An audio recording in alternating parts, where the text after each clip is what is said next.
किसी गरीब के पास पानी का बिल देने के पैसे नहीं है तो पानी नहीं पिएगा क्या वो? एक ऐसा डॉक्यूमेंट्री फिल्म जिसको बैंड करवाने के लिए पूरा सिस्टम लगा हुआ है। उन लोगों को शायद ये डर लग रहा है कि अगर ये डॉक्यूमेंट्री रिलीज हो गया तो इस बार की इलेक्शन में हमारी सत्ता को गिरना तय है। देखो, इंडिया मात्र एक ऐसा डेमोक्रेसी कंट्री है जहाँ पे आप किसी भी गवर्नमेंट पे सवाल उठा सकते हो और ये आपका हक है, इसे कोई नहीं रोक सकता। मैं पहली बार सुन रहा हूँ कि एक प्राइवेट डॉक्यूमेंट्री फिल्म की स्क्रीनिंग पे रोक लगाया जा रहा है और इसका रीजन सिर्फ यही है कि यह डॉक्यूमेंट्री आम आदमी पार्टी पे बना हुआ है। तो क्या भारतीय जनता पार्टी इस डॉक्यूमेंट्री को रिलीज होने से डर रहा है? जब इंडियन सिनेमा में कोई फिल्म आता है तो कुछ पॉलिटिशियन उसे शेयर भी करते हैं, बल्कि यहाँ तक कि उसे अपने ट्विटर अकाउंट पे पोस्ट भी करते हैं। और यहाँ तक कि सबसे बड़ी बात यह है कि उस फिल्म का स्क्रीनिंग पार्लियामेंट में किया जाता है। लेकिन जब भी किसी डॉक्यूमेंट्री पे उस पार्टी की असलियत के बारे में बताया जाता है तो उस डॉक्यूमेंट्री को हमेशा के लिए बैन कर देते हैं। लेकिन आज मैं खुद इस डॉक्यूमेंट्री को अपने चैनल पे दिखाने जा रहा हूँ, क्योंकि भैया जीत हमेशा सत्य की होती है। और मुझे ये भी पता है कि अगर यह वीडियो वायरल हो गया तो मुझे तरह तरह के हरासमेंट को सहना भी पड़ेगा, क्योंकि भारतीय जनता पार्टी अपनी सत्ता को बचाने के लिए वो किसी भी हद तक जा सकती है। और मैं एग्री भी हूँ इनके साथ लड़ने के लिए, इसीलिए आप इस डॉक्यूमेंट्री को पूरा देखें और इसे शेयर भी करें। अरविंद केजरीवाल पहली बार सरकार बनाने में कामयाब हुए। 70 में 67 सीटें कोई सोच सकता है? 70 में 62 सीटें कोई सोच सकता है साहब?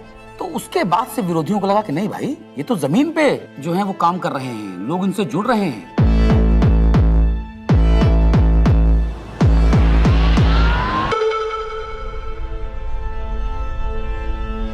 कहानी शुरू होती है तब से जहां से आम आदमी पार्टी ने पंजाब जीता।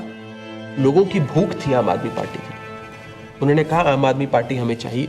लोगों ने वोट दिया और पंजाब में आम आदमी पार्टी का जन्म हो गया। पंजाब के लोग जो हैं वो सच्चे बंदों को पसंद करते हैं और जिसके साथ दिल से जुड़ जाएं जुड़ जाएं।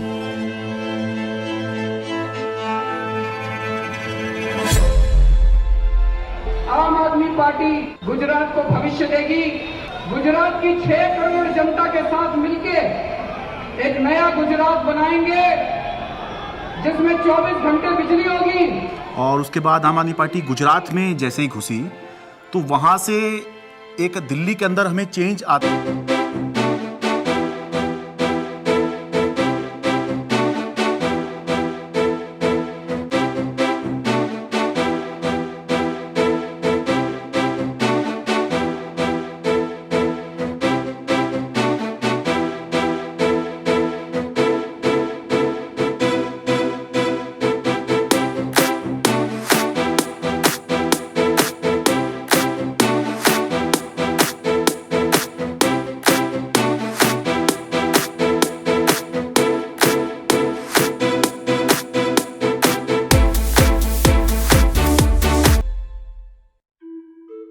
So it started, I think, with the arrest of Satyendra Jain ji, and मुझे लगता है कि ये स्ट्रैटेजी उनकी शायद रही होगी कि जो भी अरविंद केजरीवाल के सिर्फ आईज, ईयर्स, आर्म्स, हैंड्स, जो पूरी टीम है, कि अगर हम उस टीम को डिकैपिटेट कर देंगे तो हो सकता है कि काम रुक जाए। टेबल में बैठे होंगे बीजेपी के 3-4 लोग बड़े बड़े, बोले यार अब केजरीवाल को बेईमान साबित करने का क्या तरीका।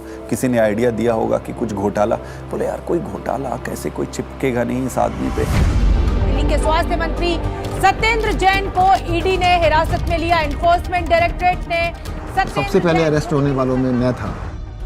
ऐसे तो कोई कर्म किए नहीं थे कि जेल चले जाएं। फिर मैंने कहा ऐसे कर्म भी नहीं किए थे मंत्री बन जाए। तो क्योंकि मुझको पूरा केस पता था तो मुझे लगा ठीक है, एजेंसी अगर अरेस्ट कर रही है थोड़े दिन में छूट जाएंगे। Why are they threatened by us? And the answer to me is very clear. आम आदमी पार्टी केवल एक सरकार या 10 नेताओं की पार्टी नहीं है। आम आदमी पार्टी एक सोच है। तब तक जो भी गिरफ्तार होते थे, पॉलिटिकल लोग भी जो गिरफ्तार होते थे, महीने में, 2 महीने में, 3 महीने में निकल के आ जाते थे। तब हमने ये नहीं सोचा था कि इतना लंबा चलेगा।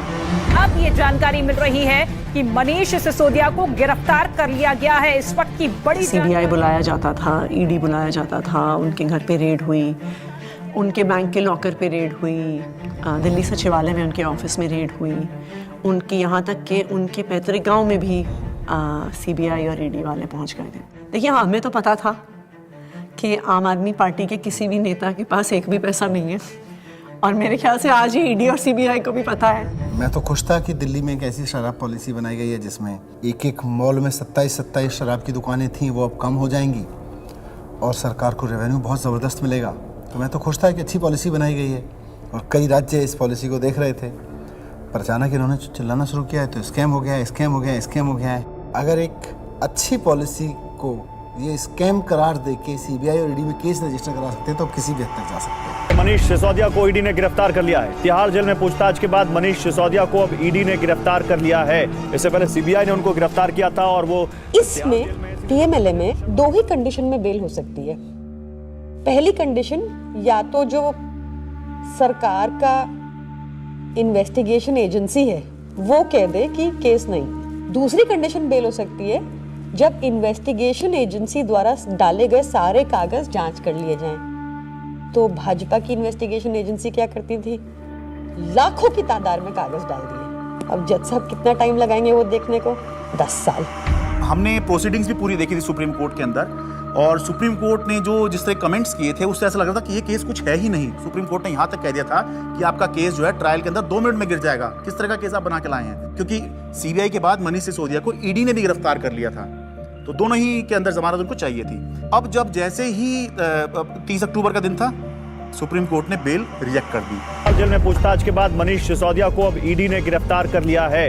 इससे पहले सीबीआई ने उनको गिरफ्तार किया था और वो तिहाड़ जेल में है। सीधे चलते हैं जितेंद्र शर्मा के पास। जितेंद्र, बताइए, ईडी ने गिरफ्तार कर लिया है मनीष को? जी बिल्कुल, आप देखिए दूसरे दिन लगातार जो ईडी है वो मनीष सिसोदिया को अरेस्ट करके उनका टारगेट अरविंद केजरीवाल था। इनको ये लगा था, इनके कैलकुलेशन में, कि पार्टी के साइकी में फर्क पड़ेगा, लोग टूटते जाएंगे। तो इसका मतलब ये है कि डेस्परेशन के मापदंड पे तो भारतीय जनता पार्टी अपने लास्ट थ्रेशोल्ड पे पहुंची और भारतीय जनता पार्टी की लीडरशिप भी उस थ्रेशोल्ड तक पहुंच गई कि अब और कोई तरीका नहीं है इनको जेल में डालना। बड़ी खबर यह है, आम आदमी पार्टी के सांसद संजय सिंह गिरफ्तार कर लिए गए हैं। आपके सांसद संजय सिंह की हो गई है गिरफ्तारी। ईडी ने करते थे संजय सिंह, उस पर कहीं ना कहीं एक बड़ी चोट फिलहाल आम आदमी पार्टी के लिए रहेगी, लेकिन राजनीतिक रूप से ये नुकसान तो है ही, लेकिन क्या सरकार का पक्ष रहेगा शराब नीति मामले में जब ये गिरफ्तारी हुई है, इसका भी इंतजार रहेगा।